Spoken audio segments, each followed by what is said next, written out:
Hi, and welcome back to another video. And today I'll be talking about this Texas Democrat representative that today announced impeachment articles against President Donald Trump. Now, so far for Trump's second term, this is the first time that any Democrat of either the House or the Senate have introduced articles of impeachment for Donald Trump for a second term. Now, in his first term, Donald Trump received, he was impeached twice. The first time being in 2019 over the Ukraine scandal, and the second time being in 2021, right when he was leaving office, over January 6th. He was impeached about a month after he left office, and he was acquitted on both times, which is why he was able to run for the presidency, and that's why he has a second term today. Uh, so yeah, you have this Texas Representative Al Green who filed articles of impeachment today.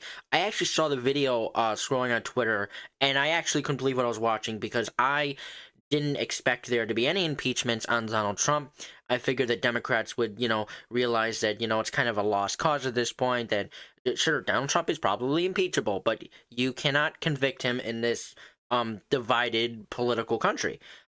So I didn't think that Democrats would actually go for it, as there were talks about when Biden was president that Republicans were going to impeach him, but it never really did happen. There was a committee that were investigating Biden and his family, and it kind of didn't really go anywhere. So there was no impeachment for Joe Biden, and I didn't think there was going to be any impeachment for Donald Trump. And, I kind of figured that impeachments were kind of a lost cause at this point since how divided we are, but it looks like I was wrong. And we have a Texas Representative Al Green, filing articles of impeachment on President Donald Trump this morning.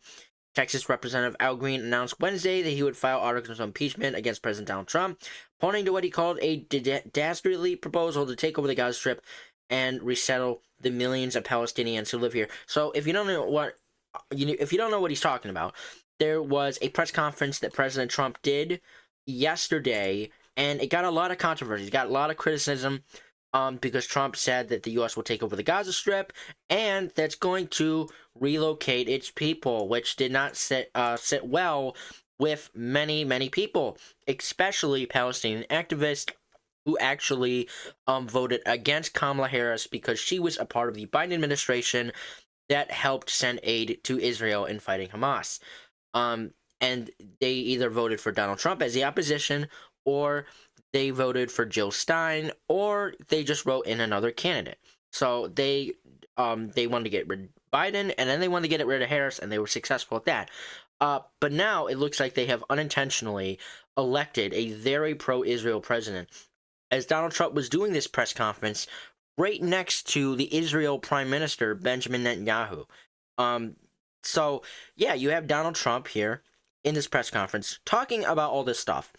And I do really think this was a shot in the foot for all these pro-Palestinian activists who, really wanted someone in charge of America that weren't going to fund and be so favorable to Israel, when it really didn't take long for you to look up and understand that Donald Trump is very pro-Israel.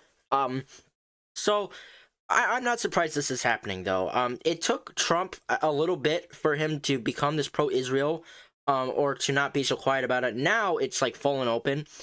And so yeah, now I think the Palestinian activists understand now clearly. And if there's protests, I won't be surprised. And there probably will be. So be on the lookout for that. But we have in reading this article for President Trump floated two bombshell ideas Tuesday about Gaza that has Palestinians, Israel's, and the wider Middle East scrambling. The first, that the U.S. would take over the territory. The U.S. will take over the Gaza Strip, Trump said in a White House press conference with Israel Prime Minister Benjamin Netanyahu. We'll own it. We have an opportunity to do something that could be phenomenal. The Riviera or the Middle East. So you have Donald Trump, kind of floating the idea that America could take over the Gaza Strip. Now, I am no expert on the Middle East. I am into tracking numbers on elections and polls, and any information, that could show any future for good or bad for a political career or party, or, the political vibes of a country. So I am not somebody who should be telling you what's going to happen in the Middle East, or what's going to go on with Israel or Palestine or Hamas.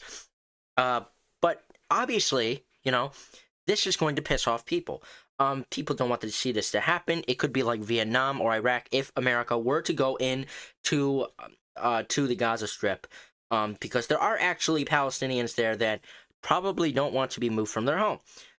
Continuing into this article, the second that Gaza's entire population relocate to other countries, we should go to other countries of interest with humanitarian hearts, and there are many of them that want to do this, and build various domains that will ultimately be occupied by 1.8 million Palestinians living in Gaza, ending the death and destruction, and frankly, bad luck, he said. That's Trump saying that. Trump presented no specifics about how the U.S. would execute his proposals. They have met fierce resistance from Arab and Palestinian leaders who have long hoped Gaza and the West Bank would form the basis for a future Palestinian state along Israel. So, yeah, you had Donald Trump doing this press conference that was all over the internet yesterday, along with some other stuff. But yeah, this is a bad look for Donald Trump. And I really haven't made a video on this because I didn't really think it was that much of a bad, but I didn't think it was that bad, but you do have Donald Trump's approval already sinking. As I made a video on it when starting with the approvals. Donald Trump's approval started so far with 8.2%. Where is it now?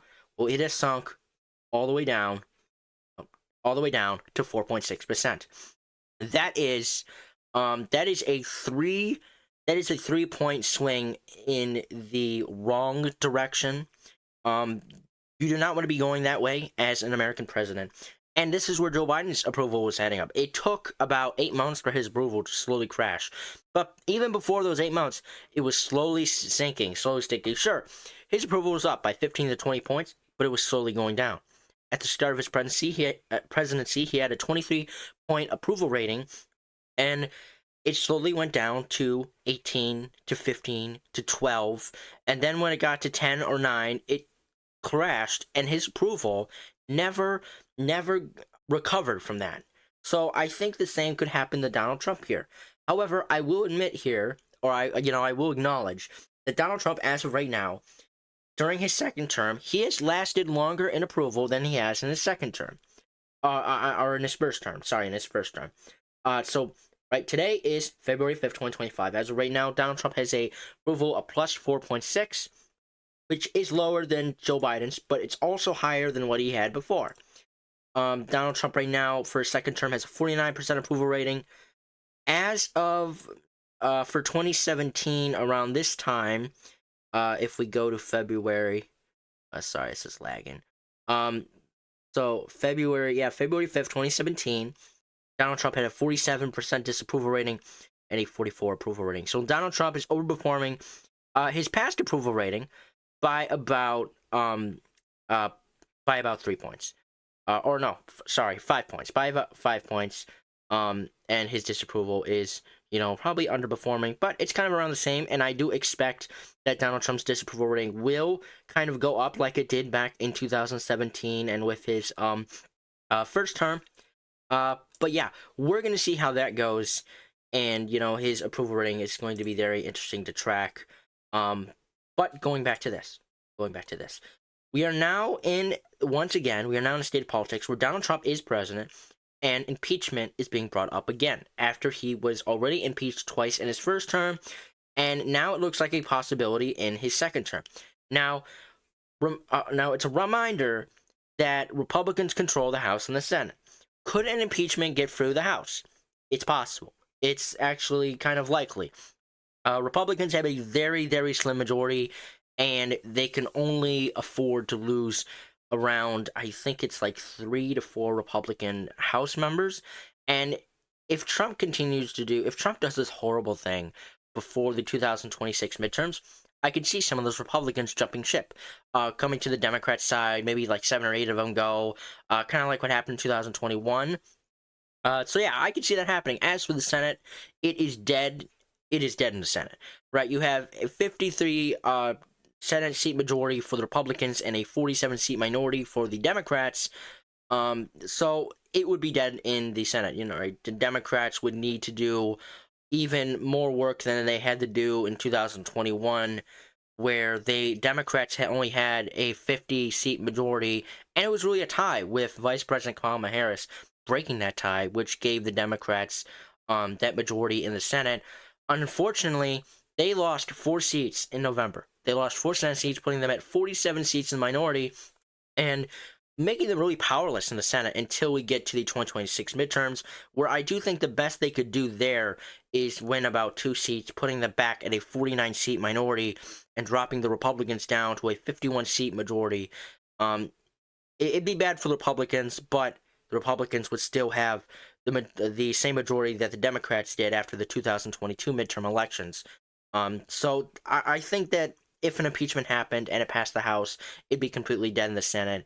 And there's also the possibility where it doesn't even pass the House at all, and it looks like a complete joke.